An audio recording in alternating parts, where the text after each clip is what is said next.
Hello, नमस्कार.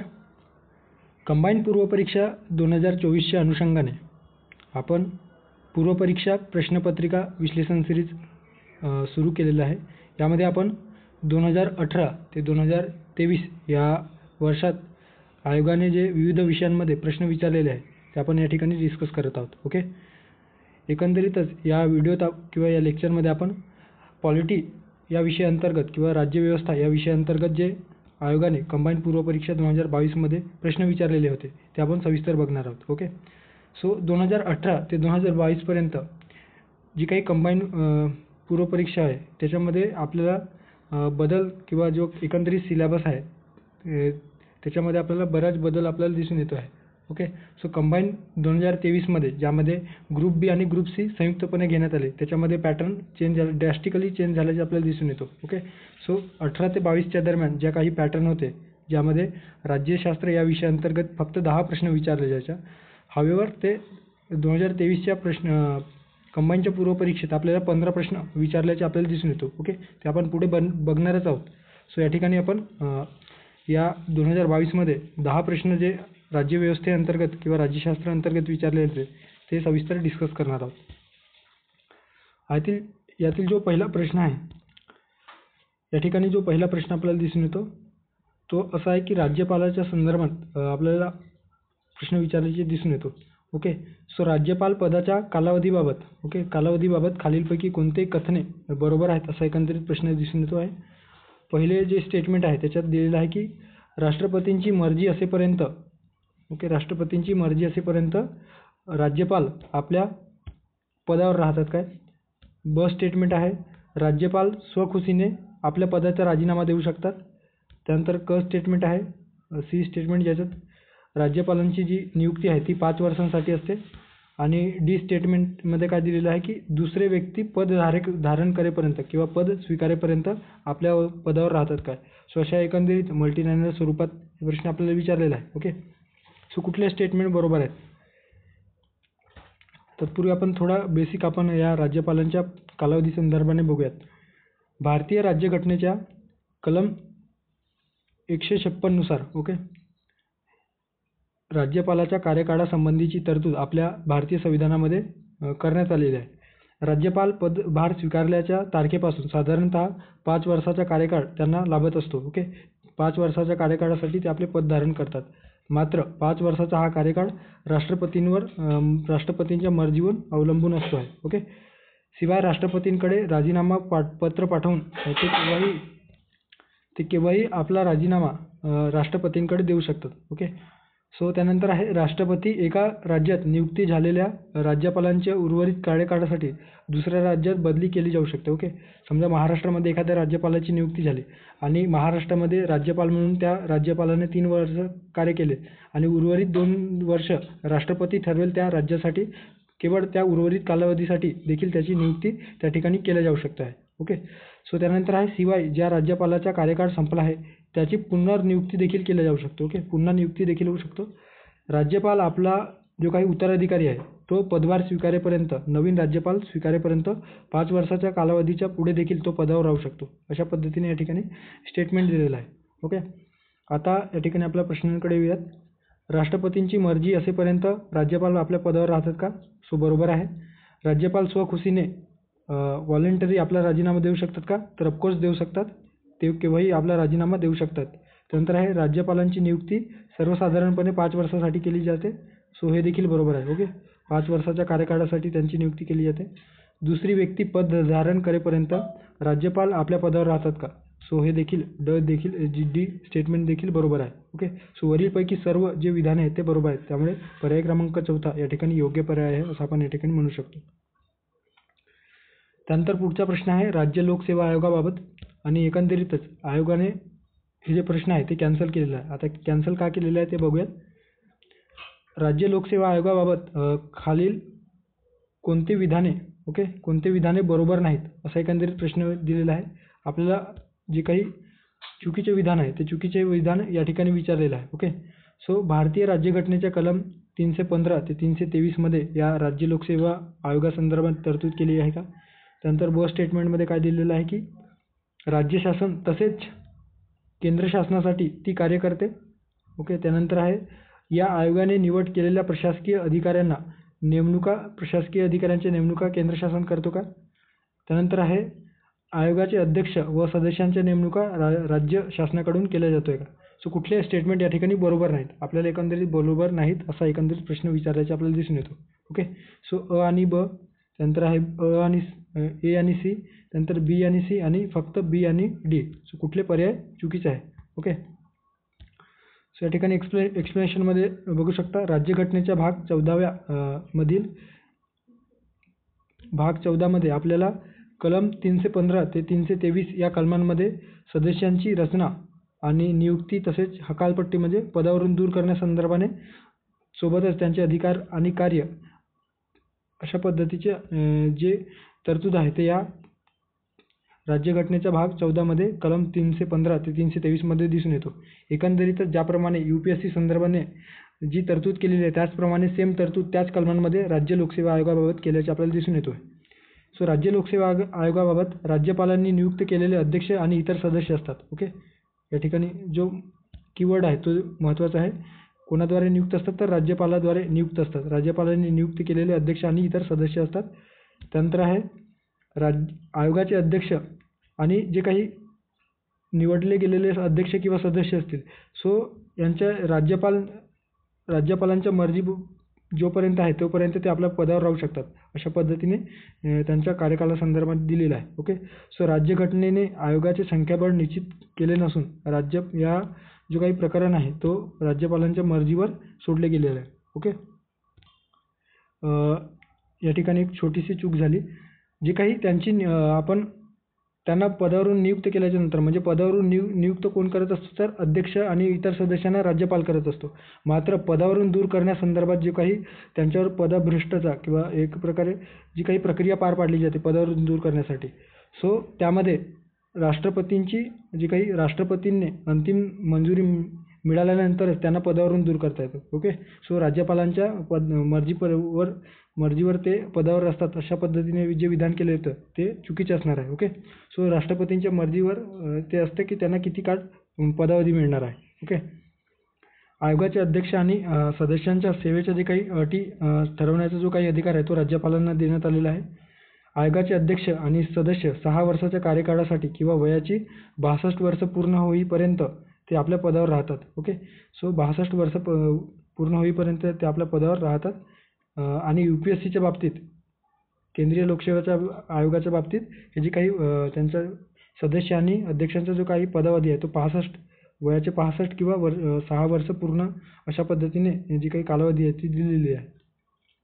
त्यानंतर आहे UPSCच्या केंद्रीय सेवांच्या संदर्भात जशी ती केंद्रामध्ये काम करत असते त्याच पद्धतीने राज्यसेवांच्या संदर्भात SPSC म्हणजे स्टेट पब्लिक सर्व्हिस कमिशन काम करत असते. ओके. सो या ठिकाणी आता जे आपण राज्य लोकसेवा आयोगासंदर्भात जी माहिती बघितली त्यावर आपण प्रश्न सॉल्व्ह करूयात. भारतीय राज्यघटनेच्या कलम 315 ते 323 मध्ये तरतूद दिलेली आहे का? तर ऑफकोर्स दिलेली आहे. त्यामुळे आपल्याला बरोबर नाही विचारलेलं आहे. त्यामुळे जे स्टेटमेंट आहे ते या ठिकाणी आपण एलिमिनेट करूयात. ओके. सो हे 2 पर्याय एलिमिनेट झाले कारण आपल्याला चुकीचं फाइंड आउट करायचं आहे.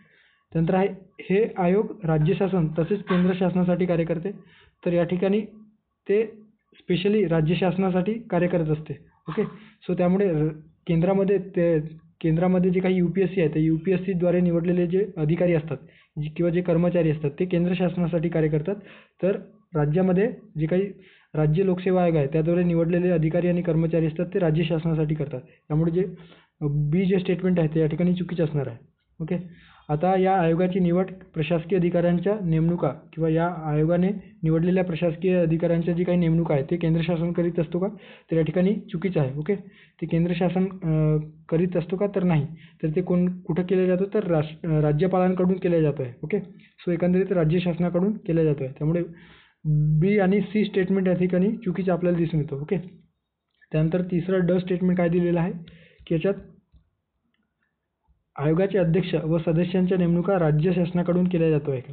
आता जर ब्रॉड पर्स्पेक्टिव्हनं जर हा प्रश्न पाहिला तर आपल्याला हे जे काही विधान आहे ते बरोबर वाटू शकतो. ओके. कारण राज्यपालांना मुख्यमंत्री आणि जे काही मंत्रिमंडळ असतो ते एखाद्या अध्यक्ष किंवा सदस्यांच्या बाबतीत निवडीसंदर्भात सल्ला देऊ शकतात आणि त्या पद्धतीने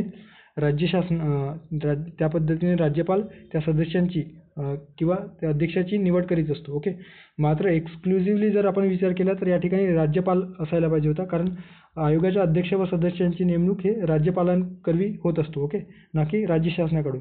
कारण ही एक स्वतंत्र संस्था आपल्याला म्हणजे घटनात्मक संस्था आहे आणि घटनात्मक संस्था ऑटोनॉमस बॉडी असल्याकारणाने त्याच्यामध्ये शासनाचा कुठलाही हस्तक्षेप आपल्याला दिसून येत नाही, शिवाय जे महत्त्वाच्या पदावर आहेत, जे कार्यकारी प्रमुख आहेत त्यांच्या. ओके. सो या ठिकाणी राज्यपाल असायला पाहिजे होता आणि म्हणूनच कदाचित आयोगाने हे जे प्रश्न आहे ते कॅन्सल केलेलं असणार आहे. ओके. सो या ठिकाणी बी आणि सी तर दोन्ही स्टेटमेंट चुकीचे होते. मात्र या ठिकाणी देखील राज्य शासनाकडून याऐवजी राज्यपालांकडून जे स्टेटमेंट आहे ते राज्यपालांकडून हे जे काही वर्ड आहे ते या ठिकाणी पाहिजे होतं. त्यामुळे BCD असा पर्याय आपल्याला आपल्या पर्यायात दिसत नाही. त्यामुळे हे जे प्रश्न आहे ते आयोगाने कॅन्सल केलेलं आहे. ओके. आणि स्टेटमेंट या ठिकाणी 100% बरोबर आहे. त्यानंतर पुढचा प्रश्न आहे, भारतात संसद आणि राज्य विधानमंडळाच्या निवडणुका डॅश डॅशद्वारे आयोजित केल्या जातात. अतिशय सोपा प्रश्न आहे. राष्ट्रपती, राज्यपाल, राज्य निवडणूक आयोग, भारताचा निर्वाचन आयोग. ओके. सो आपल्या सर्वांनाच माहीत असेल, जी काही भारतातील संसद आहे, ओके, ज्यामध्ये लोकसभा, राज्यसभा, त्यानंतर राज्य विधानमंडळातील जे विधिमंडळ आहे, ओके, ज्यामध्ये विधानसभा आणि विधान परिषद, सोबतच भारताचे राष्ट्रपती आणि उपराष्ट्रपती यांच्या संदर्भात जे काही निवडणुका घेण्याचे कार्य हे भारताचा निर्वाचन आयोगाद्वारे म्हणजेच इलेक्शन कमिशन ऑफ इंडियाद्वारे राबविल्या जातो किंवा केल्या जातो आहे. ओके. एकंदरीतच 2024 हे निवडणुकीचे वर्ष असल्याकारणाने आपल्याला या भारतीय निवडणूक आयोगासंदर्भात इत्थंभूत माहिती आपल्याला माहिती असणे अपेक्षित आहे. ओके. सो राज्यघटनेच्या 324 मध्ये निवडणूक आयोगाच्या स्वतंत्र आणि निष्पक्षपाती कामकाजाचे रक्षण व खात्री करण्यासाठी जी काही तरतुदी या ठिकाणी दिलेली आहे ते तुम्ही बघू शकता. ओके. यामध्ये संसद असेल, राज्य विधिमंडळ असेल, राष्ट्रपती असेल आणि उपराष्ट्रपती यांच्या निवडणुकांसंदर्भात जे काही कार्य आहे ते निवडणूक आयोग पार पाडत असतो. ओके. बाकी जे कार्य दिलेलं आहे त्यामध्ये प्रशासकीय कार्य, सल्लागार म्हणून कार्य, अर्धन्यायिक कार्य देखील या ठिकाणी दिलेलं आहे. ओके. ते तुम्ही वाचू शकता. त्यानंतर आहे पुढचा प्रश्न आहे, भारतीय संविधानाच्या कोणत्या कलमात मुख्यमंत्री यांची कर्तव्य स्पष्ट केलेली आहे. ओके. कलम 163, कलम 166, कलम 167 की कलम 164. सो कुठल्या कलमांतर्गत मुख्यमंत्री यांची कर्तव्य स्पष्ट केली गेलेली आहे. ओके. सो 163 जी कलम आहे त्या कलमामध्ये काय दिलेलं आहे की राज्यपालांना मदत व सल्ला देण्यासाठी एक मंत्रिमंडळ असेल. ओके. आणि ज्याचे नेतृत्व मुख्यमंत्र्याद्वारे केले जाईल अशा पद्धतीने 163 या कलमांमध्ये आपल्याला दिसून येतो. त्यानंतर आहे 164 या कलमांतर्गत मंत्रिमंडळ संदर्भाने किंवा मंत्र्यांसंदर्भाने इतर जे काही तरतुदी आहेत त्या या 164 मध्ये आपल्याला दिसून येतो आहे. त्यानंतर 166 या कलमामध्ये काय दिसून येतो तर राज्य शासनाचे कामकाज चालवण्याचे जे काही पद्धती आहेत ते या 166 या कलमांमध्ये आपल्याला दिसून येतो. आणि 167व्या कलमात काय दिसून येतो तर राज्यपालांना माहिती देण्याबाबत मुख्यमंत्र्यांचे कर्तव्य. ओके. सो एकंदरीत मुख्यमंत्र्याचे कर्तव्य कोणत्या कलमांतर्गत दिसून येतं तर 167. सो पर्याय क्रमांक 3. ओके. पर्याय क्रमांक 3 या ठिकाणी योग्य पर्याय असणार आहे, कलम 167. ओके. त्यानंतर पुढचा प्रश्न आहे, खालीलपैकी कोणती समिती पंचायत राज्य संबंधित नाही अशा एकंदरीत प्रश्न आहे. ओके. पर्याय आहेत अशोक मेहता समिती, राज मन्नार समिती, थंगन समिती की LM सिंघवी समिती. ओके.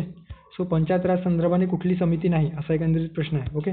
सो बलवंतराय मेहता समिती, अशोक मेहता समिती, GVK राव समिती, LM सिंघवी समिती, थुंगन समिती आणि एक गाडगीळ समिती असे जे काही समिती आहेत ते या पंचायत राज्याशी संबंधित आहे. राज्यासंदर्भाने आपल्याला पंचायत राज संबंधित आपल्याला जे समित्या दिसून येतात यामध्ये अशोक मेहता समिती आहे, थंगन समिती देखील आहे आणि LM सिंघवी समिती देखील आपल्याला पंचायत राज संदर्भाने आपल्याला दिसून येतो. मात्र राजमन्नार समिती जी आहे ती आपल्याला आर्थिक सुधारणा म्हणजे अर्थव्यवस्थे किंवा अर्थशास्त्र या विषयाअंतर्गत आपण या राजमन्नार समितीचा अभ्यास करतो, ज्यामध्ये आर्थिक सुधारणा आणि विशेषतः केंद्र व राज्य संबंध यामध्ये जे काही आर्थिक संबंध आहे ते योग्यरीत्याने प्रस्थापित होण्यासाठी किंवा त्यामध्ये सुधारणा घडवून आणण्यासाठी ही समिती गठीत करण्यात आलेली होती. ओके. त्यामुळे जी काही पंचायत राजशी संबंधित नाही अशी कोणती समिती आहे तर ती आहे राजमन्नार समिती. ओके.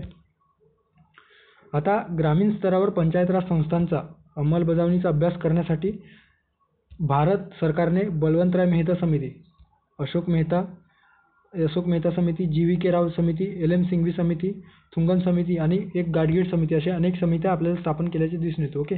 सो बळवंतराय मेहता समिती 1957 मध्ये स्थापन झालेली आहे. हे विशेष म्हणजे पंचायत राज समितीसाठी किंवा पंचायत राजचे अध्ययन करण्यासाठी ही समिती स्थापन झालेली होती का? तर नाही. याचे जे काही क्षेत्र होते म्हणजे याचे जे काही शिफारस करण्याचं किंवा कुठल्या कामासाठी हे समिती स्थापन झालेली होती तर ते आपल्याला दिसून येतो की सामुदायिक विकास कार्यक्रम, ओके, कम्युनिटी डेव्हलपमेंट प्रोग्राम आणि राष्ट्रीय विस्तार सेवा, ओके, नॅशनल एक्सटेन्शन सर्व्हिस अशा 2 प्रोजेक्टसाठी किंवा 2 कार्यासाठी या समितीची स्थापना झाली होती आणि ते जे काही प्रोग्राम आहेत ते व्यवस्थित सुरू आहेत किंवा नाही हे अध्ययन करण्यासाठी या समितीची स्थापना करण्यात आली होती 1957 मध्ये. ओके. त्यानंतर आहे अशोक मेहता समिती 1977 मध्ये स्थापन झालेली ही समिती आहे. जी.व्ही.के. राव समिती 1985 मध्ये ही जी.व्ही.के. राव समिती स्थापन झालेली आहे.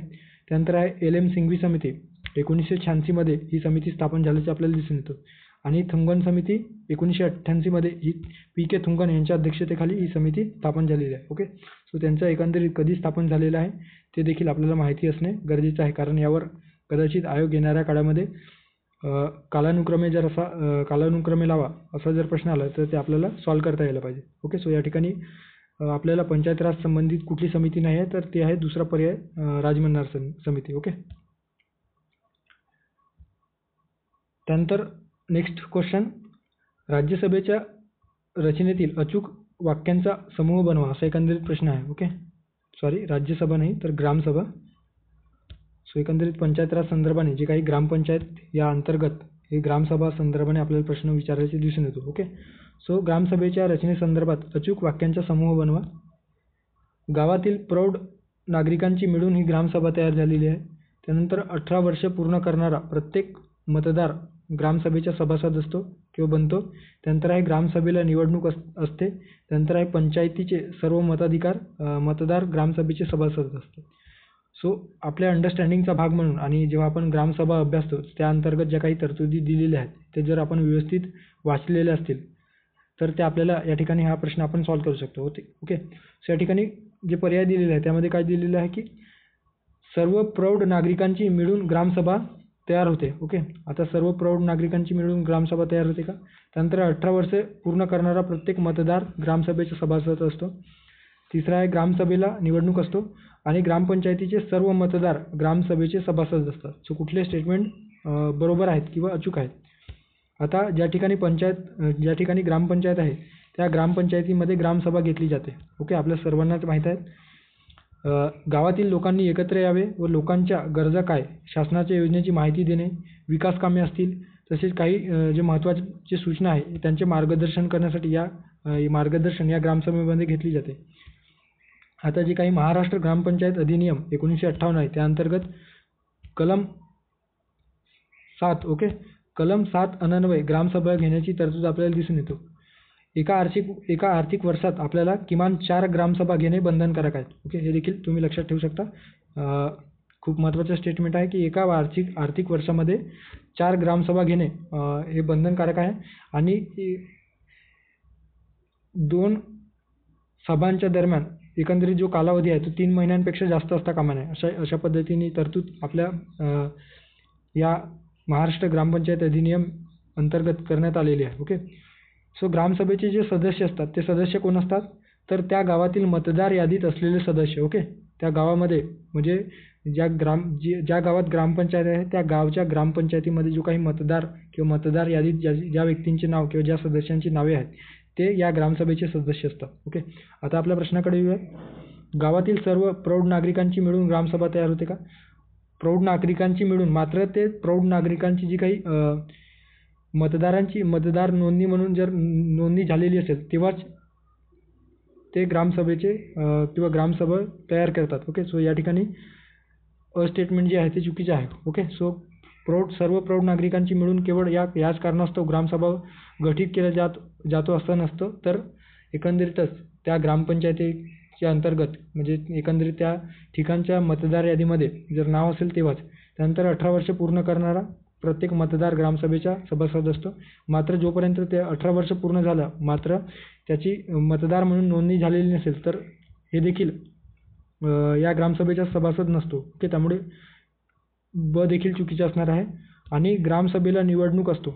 आता ग्रामसभेला निवडणूक असतो का, तर ग्रामसभेला नसून ग्रामपंचायतीसाठी जे सभासद निवडून द्यायचे असते त्या ग्रामपंचायतीच्या संदर्भाने आपल्याला निवडणूक असतो, मात्र ग्रामसभेला निवडणूक नसतो. ओके, सो या ठिकाणी ग्रामसभेच्या बाबतीत आपण ग्रामसभेमध्ये जो काही सरपंच असतो तो अध्यक्षस्थानी असतो आणि उपसरपंच उपाध्यक्षस्थानी, आणि जे काही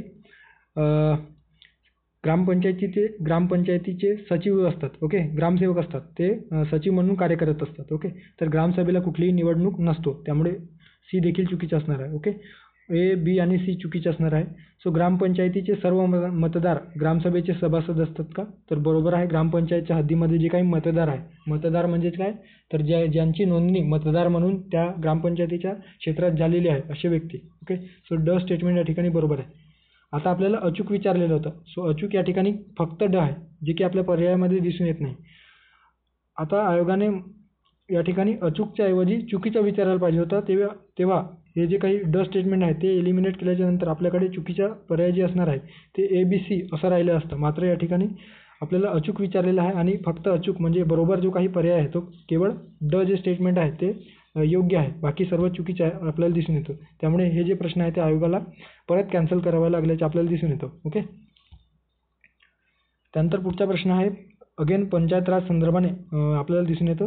विशेषतः 73वी जी काही घटनादुरुस्ती आहे त्या 73व्या घटनादुरुस्ती 1993च्या अंतर्गत हे जे काही प्रश्न आहे ते आपल्याला दिसून येतो आहे. ओके, सो ग्रामपंचायतींना देण्यात आलेल्या नवीन जबाबदाऱ्या संदर्भाने एकंदरीत प्रश्न आहे. ओके, आता थोडक्यात आपण जे काही ग्रामपंचायती संदर्भात किंवा जे काही 73वी घटनादुरुस्ती आहे त्या संदर्भात जे काही नवीन तरतुदी केलेल्या आहेत ते आपण बघूयात. 1992च्या 73व्या संशोधन कायदा. ओके, 1992मध्ये हे जे काही 73वी घटनादुरुस्ती झाली, मात्र याचं जे काही अंमलबजावणी आहे ते 1993 पासून सुरू झाल्याचे आपल्याला दिसून येतं. ओके, सो 73वी घटनादुरुस्तीची अंमलबजावणी 24 एप्रिल 1993 पासून, तर 74वी जी काही घटनादुरुस्ती आहे ते 1 जून 1993 पासून सुरू झाल्याचे आपल्याला दिसून येतं. ओके, सो या 73व्या घटनादुरुस्ती अंतर्गत भारतातील स्थानिक भागासाठी पंचायत राज इन्स्टिट्यूशनची शिफारस किंवा पंचायत राज इन्स्टिट्यूशन स्थापन करण्याची तरतूद या अंतर्गत करण्यात आलेली आहे. ओके, सो यामध्ये आपल्या भारतीय राज्यघटनेत नवीन भाग 9चा समावेश केलेला आहे. या भागाला पंचायत असे नाव देण्यात आल्याचे आपल्याला दिसून येतं. यासाठी कलम 243 ते 243 मध्ये या वेगवेगळ्या तरतुदींचा समावेश आपल्याला या पंचायत राज इन्स्टिट्यूशन संदर्भात दिसून येतो आहे. ओके, त्यानंतर आहे यासाठी नवीन 11वे परिशिष्ट देखील जोडण्यात आल्याचे आपल्याला दिसून येतं. आणि या 11व्या परिशिष्टामध्ये एकूण 29 विषयांचा जे काही ग्रामपंचायतच्या अंतर्गत जे काही कामकाज पार पाडवायचे असतात त्या कामकाजा संदर्भाने 29 कामांचा किंवा 29 विषयांचा समावेश या 11व्या परिशिष्टात दिसून येतात. ओके, ते देखील आपण बघणार आहोत कारण त्यावरच हे जे प्रश्न आहे ते अवलंबून आहे. ओके, सो या ठिकाणी कलम 243G या संदर्भाने त्या 29 विषयांचा समावेश आपल्याला दिसून येतो. ओके, आता या ठिकाणी जे काही 11व्या अनुसूचीमध्ये पंचायत राज इन्स्टिट्यूशन किंवा पंचायत राज संस्थेसंदर्भाने जे काही कार्य पार पाडवायचे जे 29 विषय आहेत त्यामध्ये आपल्याला काय दिसून येतो, तर एक आहे कृषी विस्तार शेती, त्यानंतर आहे जमीन सुधारणा, भूमी सुधारणा किंवा भूमी अंमलबजावणी, जमीन एकत्रीकरण व मृदा सुधारणा, त्यानंतर आहे पशुपालन, दुग्ध व्यवसाय, कुक्कुटपालन. ओके, त्यानंतर लघु पाटबंधारे असतील, जलव्यवस्थापन, पाणलोट विकास क्षेत्र, असे अनेक 29 विषय, जवळपास 29 विषयांचा समावेश यामध्ये केलेला आहे. ओके, आता आपल्या जर प्रश्नाकडे आला तर यामध्ये ए स्टेटमेंट काय दिलेलं आहे, तर भूमी सुधारणा कायदा लागू करणे हे या पंचायत राज इन्स्टिट्यूशन अंतर्गत जे काही 11वी परिशिष्ट आहे त्यामध्ये समाविष्ट होता का, तर ऑफकोर्स होता, हे दिसून येतो. जमीन सुधारणा किंवा भूमी सुधारणा अंमलबजावणी करणे.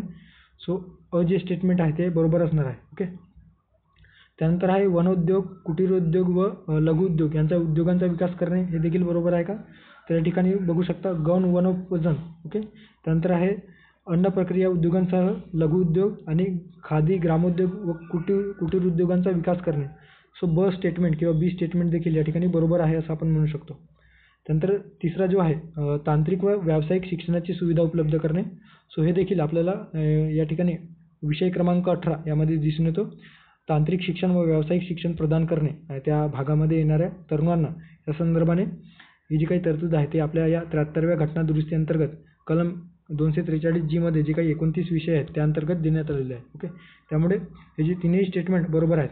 मात्र गावातील जनतेसाठी मनोरंजनाची व्यवस्था करणे हे चुकीचं आहे. ओके, सो आता जे काही महत्त्वाचे आहे त्यामध्ये गौण वनोपजन असेल. गौण वनोपजन म्हणजे काय, तर जे काही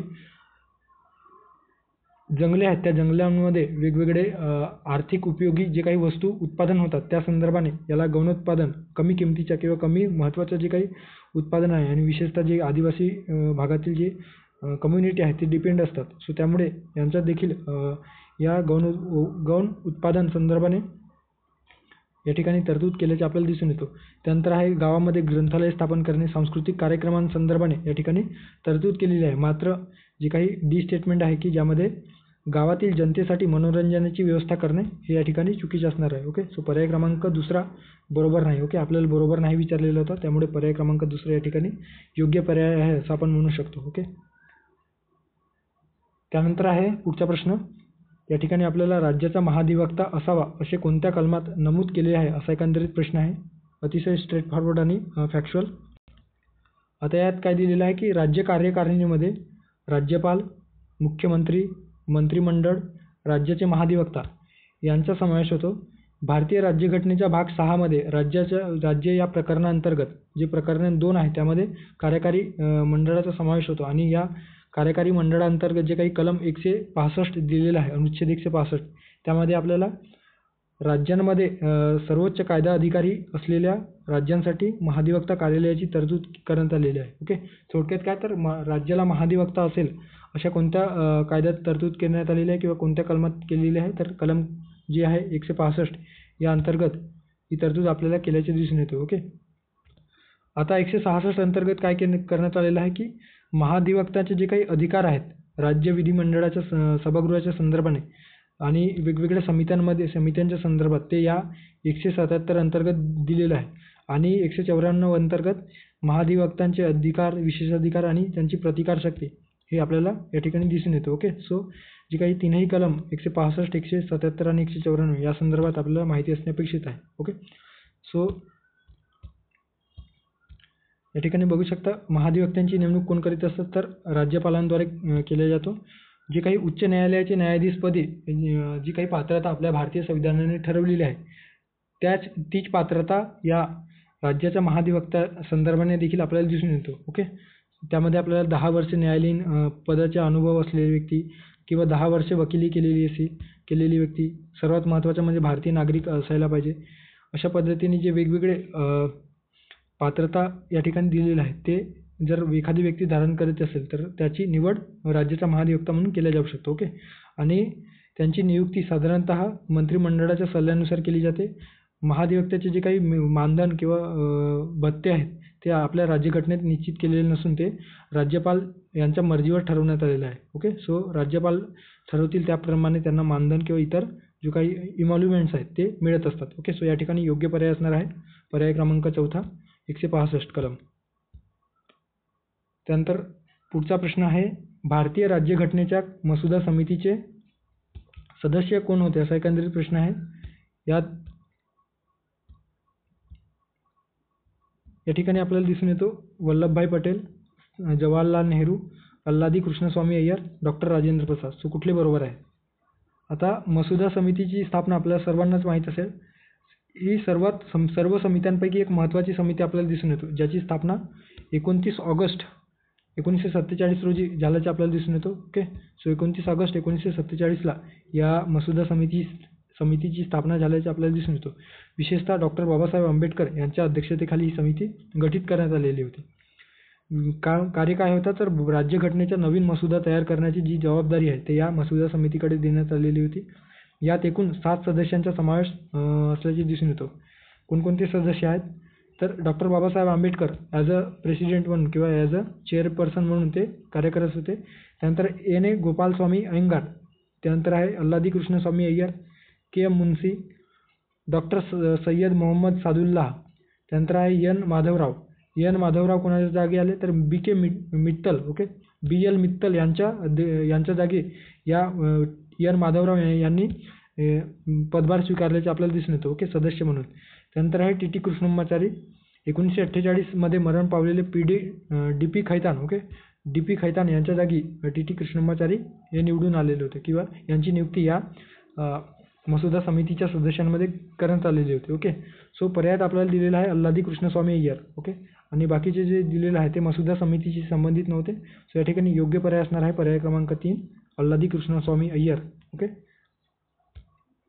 आता जे काही मसुदा समितीने आपला जो अहवाल आहे तो पहिला जो काही मसुदा जो तयार केलेला होता तो पहिला अहवाल फेब्रुवारी 1948 मध्ये आपल्याला दिसून येतो. यावर देखील प्रश्न आयोगाने विचारल्याचे आपल्याला दिसून येतो. विशेषतः 2023 मध्ये जेव्हा तुम्ही पुढच्या लेक्चरमध्ये आपण जे ते प्रश्न डिस्कस करू तेव्हा तुम्ही बघाल की कशा पद्धतीने त्या प्रश्नावर आयोगाने जे काही अहवाल आहे ते फेब्रुवारी ऐवजी ऑक्टोबर पहिला अहवाल सादर केलेला आहे अशा पद्धतीने दिलेला आहे. तरी ते जे प्रश्न आहेत ते कॅन्सल झालेले नाही. ओके, सो राज्यघटनेचा पहिला मसुदा त्यांनी तयार केल्याचं आपल्याला दिसून येतो जे फेब्रुवारी 1948 मध्ये प्रकाशित झालेला आहे. ओके, आणि जो काही त्यानंतर लोकांच्या टिप्पण्या असतील, टीका असतील, वेगवेगळ्या सूचना असतील त्याचा विचार करून या समितीने दुसरा मसुदा तयार केला. तो ऑक्टोबर 1948 मध्ये प्रकाशित झाल्याचे आपल्याला दिसून येतो. ओके, सो या ठिकाणी योग्य पर्याय असणार आहे पर्याय क्रमांक 3 अल्लादी कृष्णस्वामी अय्यर. त्यानंतर शेवटचा प्रश्न या ठिकाणी. यानंतर पुढच्या वर्षी म्हणजे 2023 मध्ये 15 प्रश्नांचा एकंदरीत पॅटर्न जे आधी 10 प्रश्न विचारले जायचे ते एकंदरीत 15 प्रश्न या राज्य व्यवस्थेअंतर्गत किंवा राज्यशास्त्र अंतर्गत विचारल्याचे दिसून येतो. ओके, फर्दर आपण ते डिस्कस करणारच आहोत. ओके, सो भारतीय राज्यघटनेतील खालीलपैकी कोणते वैशिष्ट्य ब्रिटिश राज्यघटनेकडून घेतलेले नाही. ओके, घेतलेले नाही म्हणते. ओके, कीवर्ड लक्षात ठेवा काय दिलेलं आहे तर घेतलेले नाही. सरकारचे संसदीय स्वरूप, सरकारचे मंत्रिमंडळ स्वरूप, कायद्याचे राज्य आणि समवर्ती सूची. सो कोणते तरतूद या ब्रिटिश राज्यघटनेकडून घेतलेले नाही.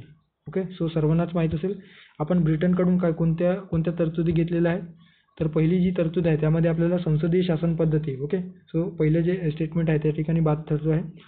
नंतर आहे कायद्याचे राज्य. ओके, कायद्याचे राज्य देखील आपण हे जे तत्व आहे ते देखील आपण घेतलेले आहे. कायदे निर्मितीची प्रक्रिया हे देखील आपण घेतलेली आहे. एकेरी नागरिकत्व याच ब्रिटनकडून आपण घेतलेलं आहे. त्यानंतर आहे कॅबिनेट पद्धती. कॅबिनेट पद्धती म्हणजे काय तर मंत्रिमंडळाचे एकंदरीत स्वरूप कसे असेल सो हे आपण घेतलेलं आहे. ओके, संसदीय स्वरूप, सरकारचे मंत्रिमंडळ स्वरूप, कायद्याचे राज्य. मात्र समवर्ती सूची आपण या ब्रिटनच्या राज्यघटनेकडून घेतलेलं नाही. ओके, अजून काय घेतलेलं आहे तर द्विगृही कायदेमंडळ आपण या ब्रिटनच्या राज्यघटनेकडून घेतलेलं आहे. ओके, सो समवर्ती सूची कोणत्या देशाच्या राज्यघटनेकडून आपण घेतलेलं आहे तर समवर्ती सूची आपण ऑस्ट्रेलिया या देशाच्या राज्यघटनेकडून किंवा संविधानातून आपण घेतलेलं आहे. सोबतच समवर्ती सूचीसोबत व्यापार आणि वाणिज्य संदर्भाने स्वातंत्र्य आणि सर्वात महत्त्वाचं म्हणजे संसदेच्या जे दोन्ही गृहांची जी संयुक्त बैठक आहे त्या संयुक्त बैठकाची तरतूद देखील या ऑस्ट्रेलियाच्या संविधानातून आपण घेतलेलं आहे. ओके, त्यानंतर अमेरिकेच्या संदर्भाने अमेरिकेच्या संविधानातून आपण सरनामा असेल म्हणजे भारतीय राज्यघटनेची जी प्रस्ताविका आहे ती घेतलेली आहे. मूलभूत हक्क, न्यायालयीन पुनर्विलोकन, न्यायमंडळाचे स्वातंत्र्य. त्यानंतर आहे 5वा महाभियोग. सर्वोच्च व उच्च न्यायालयांच्या संदर्भाने त्यांना पदच्युती करण्यासंदर्भात किंवा त्यांना बरखास्त पदावरून दूर करण्यासंदर्भात आणि उपराष्ट्रपती आणि राष्ट्रपतींच्या संदर्भात उपराष्ट्रपती पद हे घेतलेलं आहे. सोबतच राष्ट्रपती आणि उपराष्ट्रपती यांना पदावरून दूर करण्यासंदर्भाने जी काही तरतूद आहे ते आपण या अमेरिकेच्या संविधानातून घेतलेलं आहे. आणि 1935च्या भारत सरकार कायद्यातून कुठल्या तरतुदी घेतलेल्या आहे तर एकंदरीत फेडरल स्ट्रक्चर. ओके, नंतर आहे राज्यपाल यांचे कार्यालय. ओके, राज्यपाल संदर्भात जे कार्यालय आहे किंवा राज्यपाल जी ऑफिस आहे ते आपण या ठिकाणी घेतलेलं आहे. न्यायव्यवस्था आपण या 1935च्या कायद्याअंतर्गत घेतलेलं आहे. त्यानंतर लोकसेवा आयोग ज्याची आपण सर्व तयारी करत आहोत आणि आणीबाणीच्या तरतुदी जे काही तरतूद आहे ते आपण या 1935च्या कायद्याअंतर्गत घेतलेले आहे. जे जे महत्त्वाचे आहेत त्या ठिकाणी दिलेले आहे. सोबत जर्मनीच्या राज्यघटनेकडून आपण मूलभूत हक्क जे असतात ते आणीबाणीच्या काळात रद्द होऊ शकतात अशी जी तरतूद आहे ती आपण जर्मनीच्या संविधानाकडून घेतलेलं आहे. त्यानंतर आहे राज्यसभेमध्ये जे निवडणुकीने सदस्य निवडले जातात ते आपण दक्षिण आफ्रिकेच्या राज्यघटनेकडून घेतलेलं आहे. त्यानंतर आयर्लंडच्या राज्यघटनेकडून DPSP हे जे तत्व आहे ते घेतलेलं आहे. सोबतच राज्यसभेमध्ये नामनिर्देशित जे सदस्य असतात ते देखील घेतलेलं आहे. ओके. सो जे महत्त्वाचे जे काही बाहेरून आपण जे तरतुदी घेतलेल्या आहेत, संविधानाचे जे विविध स्रोत आहेत ते आपण या ठिकाणी डिस्कस केलेलं आहे. ओके. सो या ठिकाणी योग्य पर्याय असणार आहे कुठले ब्रिटनच्या राज्यघटनेकडून घेतलेले नाही, तर समोरची सूची आपण ऑस्ट्रेलियाच्या संविधानातून घेतलेलं आहे. ओके. सो अशा पद्धतीने 10 प्रश्न आपण या ठिकाणी डिस्कस केलेले आहे. ओके. एकंदरीतच आपण जे काही PYQ डिस्कस करत आहोत त्या संदर्भाने म्हणून आपण आपल्या टेलिग्राम चॅनलवर क्विज बॅच लॉन्च केलेली आहे, ज्यामध्ये आपण PYQs क्विज फॉर्मॅटमध्ये डेली स्वरूपात उपलब्ध करून देतो, ज्यामध्ये किमान 10 प्रश्न पर सब्जेक्ट अशा पद्धतीने आपण त्या ठिकाणी मागील वर्षातील जे आयोगाने विचारलेले प्रश्न आहेत ते आपण क्विज फॉर्ममध्ये पोस्ट करतो आहोत. ओके. आणि सॅटर्डेला येणाऱ्या परीक्षांच्या दृष्टीने आपण करंट अफेअरचे 15 प्रश्न डिस्कस करतो आहोत. ओके. सो तुम्हाला त्या बॅचमध्ये एनरोल करायचे असेल तर त्या संदर्भाने माहिती या ठिकाणी दिलेली आहे. ओके. किंवा या टेलिग्राम चॅनलवर गेल्याच्यानंतर देखील तुम्हाला त्याविषयी माहिती मिळेल. ओके. सो भेटूया पुढच्या एका नवीन व्हिडिओत. थँक्यू. धन्यवाद.